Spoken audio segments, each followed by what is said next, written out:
Hello everyone and welcome back. My name is Mr. Kovalt and today I'm going to go over another problem involving how to find or finding the empirical formula.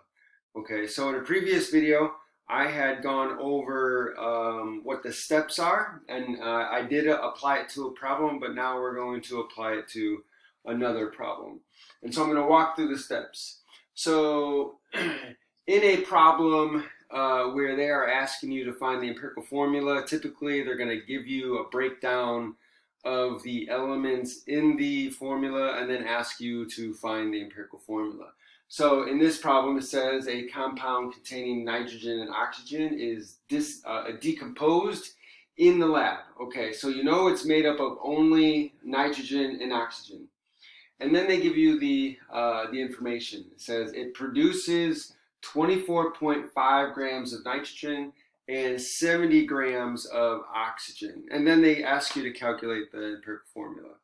Okay, so the first step would be if they give you something like percentages, then you would convert the percentages to grams by assuming 100 grams of the substance. So that way that the percentage stays the same number, but then you just convert the number, the percentage into gram amount. But here they gave you grams, so that you have a certain amount of substance that you started with, and they say, okay, here's the gram amount of each one. What's the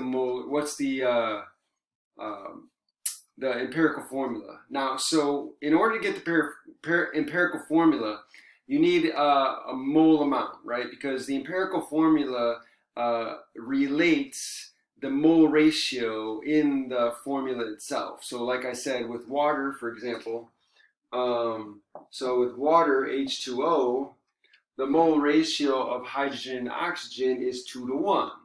So you need to figure out what the mole ratio is in your compound. So to do that, you need moles. So you need to, whatever information they give you, you need to convert that to moles. That's the first step.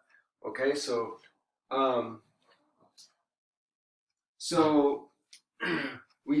what we're going to do is we're going to take the gram amounts and convert those to mole amounts using the molar mass of the individual elements. So we're going to start with 24.5 grams of nitrogen. Put that over 1, and we're going to use the molar mass as a conversion factor. The molar mass of nitrogen is like 14.01. So 14.01 grams of nitrogen on the bottom, 1 mole of nitrogen on top. So grams of nitrogen cancel out. So I've used the molar mass, the grams per mole, to convert from grams to moles. So now I have moles of nitrogen, so I can calculate that out. So that's going to be 24.5 divided by 14.01 equals, and I get 1.748. We'll stop there, and that's going to be moles of nitrogen. And then we do the exact same thing with oxygen. So we're going to take the 70, oops, that's not a 7, that's a 2.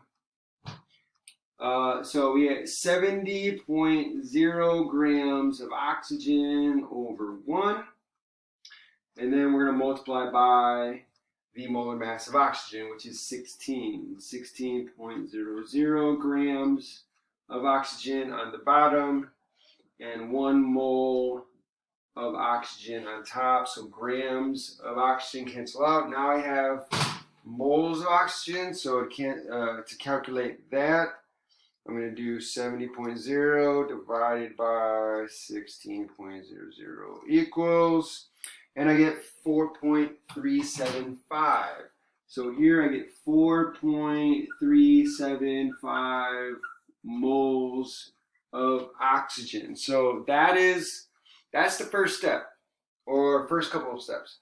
So once I have my elements in moles, Now I can do a pseudo formula. So since these are mole amounts, and my formula uh, has the mole amounts in the formula, so I can start with this uh, in my formula. So what I'm going to write now is I'm going to write down a pseudo formula of nitrogen and oxygen. So nitrogen, I'm going to take this and I'm going to write it as a subscript, 1.748 moles.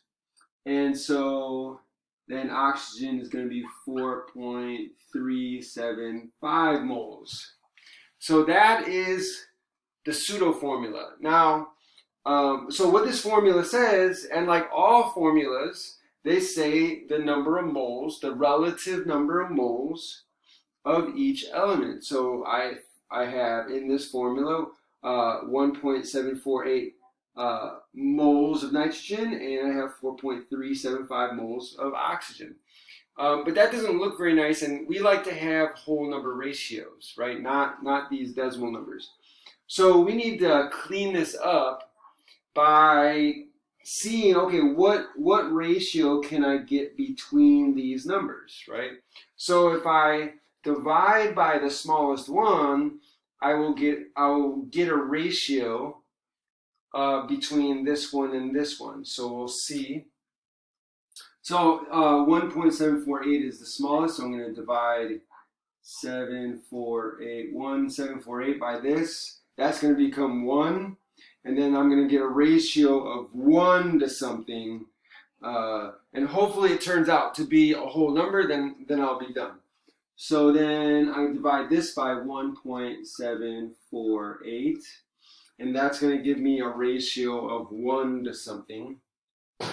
Right? So if I do this, so that number divided by 1.748 equals, and I get, for this is 1, so I get nitrogen, there's a 1 there, I'll write a 1, we usually don't write the 1s, but I'll write it just so you can see that, and then for the oxygen, I got 2.502, so I got 2.502, now this is very close to 2.5, so I'll just round it to 2.5, right?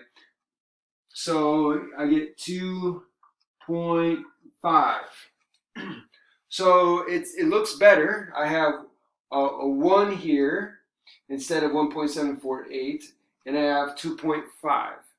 So now some of you might be tempted to say, well, 2.5, just round that to 3, and the ratio is 1 to 3, and that would be totally wrong. You don't want to round because that's too much of a round. Now, if it was like 2.999, then you could round to 3, right? But if it's 2.5 or something very close to 2.5, then you're going to round to 2.5. But we don't want this fraction. We don't have, in our typical formulas like H2O, like I showed, H2O, we don't have decimal places in our numbers. They're whole number ratios. So to fix this, to get rid of the half, because that's 2.5, we're going to multiply by 2. So we multiply the whole thing by 2. Each of the subscripts we multiply by 2, and that's going to get rid of the half. And we're going to keep our ratio, because here's the thing. When we divide by the smallest number, we are getting a ratio between the two, right? So once we divide by the lowest one and we have our ratio, we don't want to change that ratio because that is a correct ratio. Okay, so because we have the correct ratio, once we divide by the smallest, it's going to be 1 to something. In this case, it just happens to be 1 to 2.5. That's the ratio of oxygen to nitrogen, right? Or nitrogen to oxygen, 1 to 2.5. So we want to keep that ratio. We don't want to change that ratio. That's what happens if I round this to 3, then it's 1 to 3. I just changed the ratio, right? So Don't change the ratio. So once you divide by the smallest number, you have your ratio. Now, you need to clean up the ratio a little bit, like make it a whole number. And in order to do that without changing the ratio is you multiply everything by the factor. So I want to multiply to get rid of the 0.5, which is 1/2. So I'm going to multiply by the denominator of 1/2, which is 2. So multiply everything by 2. So when I multiply everything by 2, 1 times 2 is 2. That's going to give me N2. And then 2.5 times 2 is 5. So that's going to be O5. So now that is my empirical formula. So 2 to 5 is the same ratio as 1 to 2.5. But now it's in whole number ratio. So this is the simplest whole number ratio I can have. So that is the empirical formula for this compound. I hope that was clear and helpful. If you like this video, share the video, subscribe to the channel, make a comment in the comment section. Tell me what you think. If you have any questions, ring the notification bell. So that way you can get more notifications. And thank you for joining me, and I'll see you next time.